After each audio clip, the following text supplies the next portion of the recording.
Okay, I'm getting to the end here, and as you can see here, I'm at the last of the end, the other end, and I did a single stitch here, so I'm going to do a double in the next, which is right here,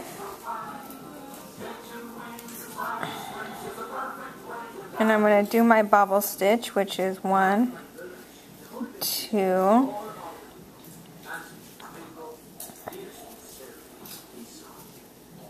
3, 4, and then all of them together. And then I'm going to do a single chain 1. Then I'm going to do a single stitch right here on top. Get in there.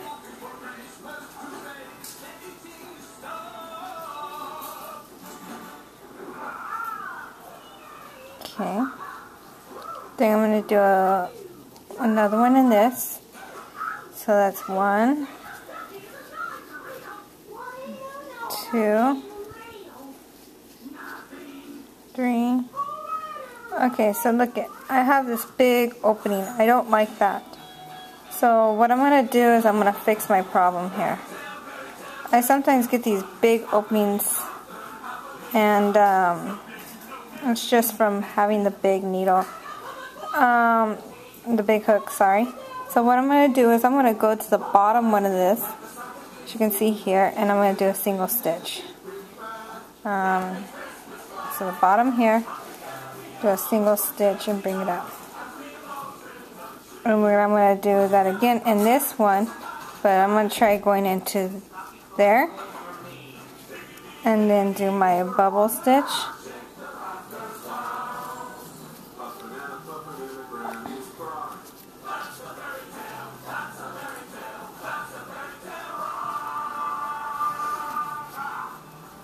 That's 4.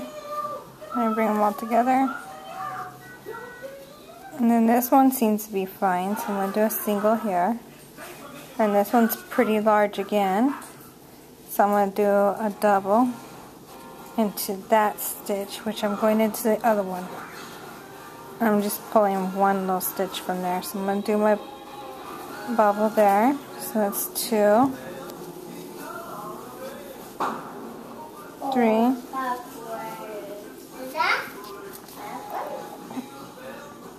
4, and then I'm going to go through all of them. I'm going to do a single in the next,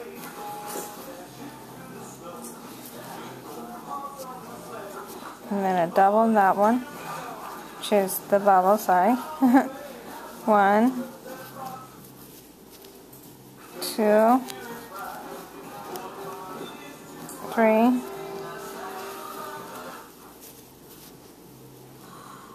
4, and I'm using a thinner yarn too, so that could be the reason why I have such a big gap. I'm not using the same 4-ply, I'm using actually a 2-ply, but I really love this color, so I wanted to put it in with this scarf. Okay, so there's a single, and then we're going to do another bobble in the next. So here we go. 1, 2, on the same stitch, 3, 4, and a single,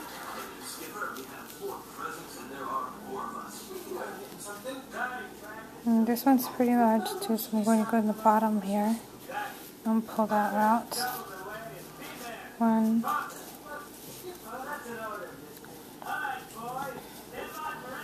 2, 3,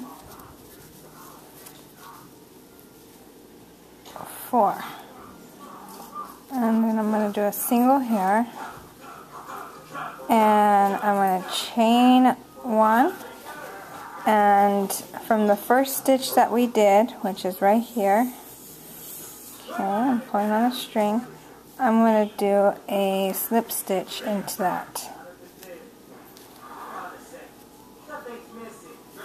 As you can see there, see?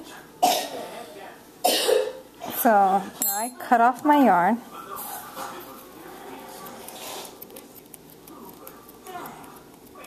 Why is my scissors not working? Okay. Now I'm gonna put the yarn through the hole. And there should be another string from the first stitch, which is right here, yay. And what I like to do is to do a little square knot just to tighten the stitch up so nothing loosens up later.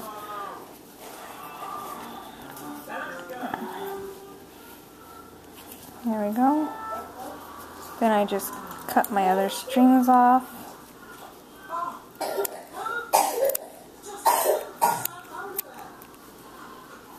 That's it.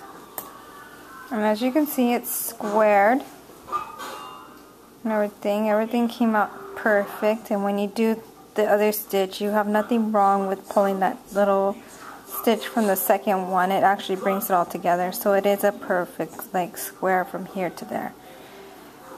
So now we're gonna need is to turn it the right side. Okay, let me cut this string off. Okay, and you can tell which side is the bubbly side and which one's not. See, this is not a bubbly side. This one pops out more. You got like a nice little bubble there. So this side is where we're going to put the flower. So for the flower, I'm going to use this. I use the same color yarn as I use here because my yarn is thinner than the other one. It's a 2-ply.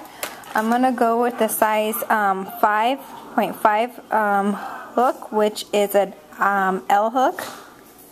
And you're going to need these buttons or any type of buttons. I got these at Walmart. I got a 4-pack for 78 cents. And these are very, very pretty because they're like little flowers as itself.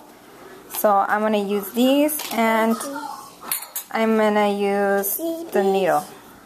Okay, so next one we're going to do the flower.